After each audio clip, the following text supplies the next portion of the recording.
अरे नमस्कार सर जी। अरे नमस्ते नमस्ते रमेश बाबू, कैसे हैं? ठीक है सर। वाह वाह, प्रभु की कृपा है। मतलब काम काज खेती बाड़ी सब बढ़िया चल रहा है? जी सर जी, थोड़ा बहुत जमीन है उसमें खेती बाड़ी हो जाती है। अब बाकी बात जो समय मिलता है ना, ये मालिक का मजदूरी कर लेते हैं। बस ऐसे ही जिंदगी चल रहा है। इंसान को जो है ना हर काम दिल से करना चाहिए। जी। लेकिन बच्चा सबके पढ़ाई पे ध्यान नहीं दे रहे हैं आजकल आप। जी, स्कूल तो जाता ही है और ट्यूशनों लगा के रखे हैं। आता है स्कूल सब, लेकिन रेगुलर नहीं आता है। मतलब कि सरकारी विद्यालय जो है ना 250 दिन खुला रहता है साल में, लेकिन ज़्यादातर बच्चा जो है ना 150 दिन आता है, और उसमें आपका भी बच्चा शामिल है। बेटा तो हमारा नालायक निकल गया, लेकिन बेटी तो। देखिए रमेश जी, बेटा और बेटी दोनों को पढ़ाना बहुत ज़रूरी होता है। अच्छा रमेश जी, एक बात बताइए, यदि कोई जानवर आपका आवारा निकल जाए तो क्या करते हैं? उसको खुला छोड़ देते हैं? अरे नहीं सर, उसको नाथते हैं, मतलब सीधा करते हैं। मतलब कि जानवर को सही करते हैं जिसके साथ आपको 5-10 साल रहना है, लेकिन बेटा को सही नहीं करते हैं जिसके साथ आपको पूरा बुढ़ापा बिताना है। और आपकी बेटी तो पढ़ने में भी तेज है, लेकिन उसको आप लोग घर के काम काज में फंसा के रखे रहते हैं। हम लोग किसान हैं सर जी, खेती बाड़ी का भी काम काज रहता है। अरे उस काम में आप लोग बच्चों की मदद सुबह शाम या छुट्टी के दिन में भी तो ले सकते हैं, है कि नहीं? ये तो हो सकता है। और सबसे आश्चर्यजनक बात बताएं जी, आपके टोले में अगर किसी एक घर में शादी हो रही हो तो पूरे टोले के बच्चे 4-4 दिनों तक स्कूल नहीं आते हैं। क्या कह रहे हैं सर जी? लीजिए, आपको ये भी नहीं पता है कि आपके बच्चे कब स्कूल जाते हैं और कब नहीं जाते हैं। अच्छा ये बताइए, गेहूं के बीज को सिर्फ खेत में गाड़ दिया जाए तो फसल तो बहुत बम्पर होगी। नहीं सर जी, ये कैसे हो सकता है? गेहूं की खेती करने में पूरे 150 दिन लगते हैं। पहले बुआई करना होता है, फिर पटवन करना होता है, फिर खाद मारना होता है।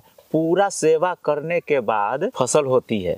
बच्चे भी पौधों की तरह ही होते हैं, सिर्फ स्कूल में एडमिशन करा देने से पढ़ाई नहीं कर लेते।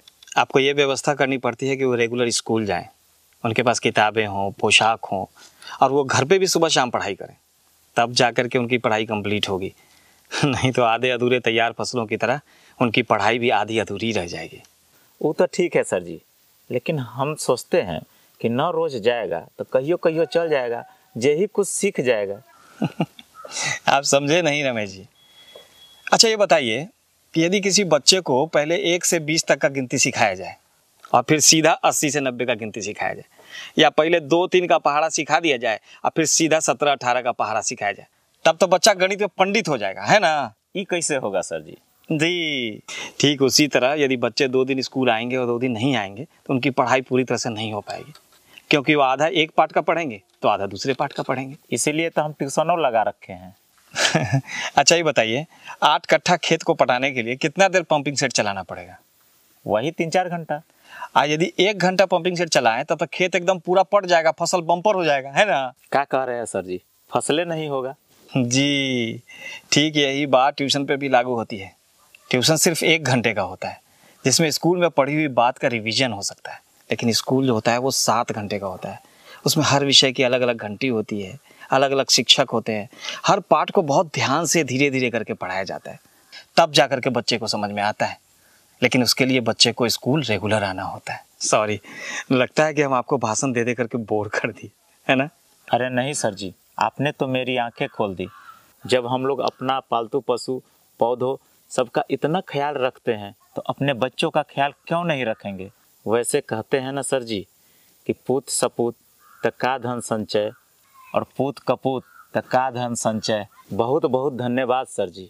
अब मेरा बच्चा रोज स्कूल जाएगा, ये वादा है खुद से। बहुत बहुत धन्यवाद जो आप मेरी बात को समझे। अच्छा अब मैं चलता हूँ। प्रणाम। प्रणाम।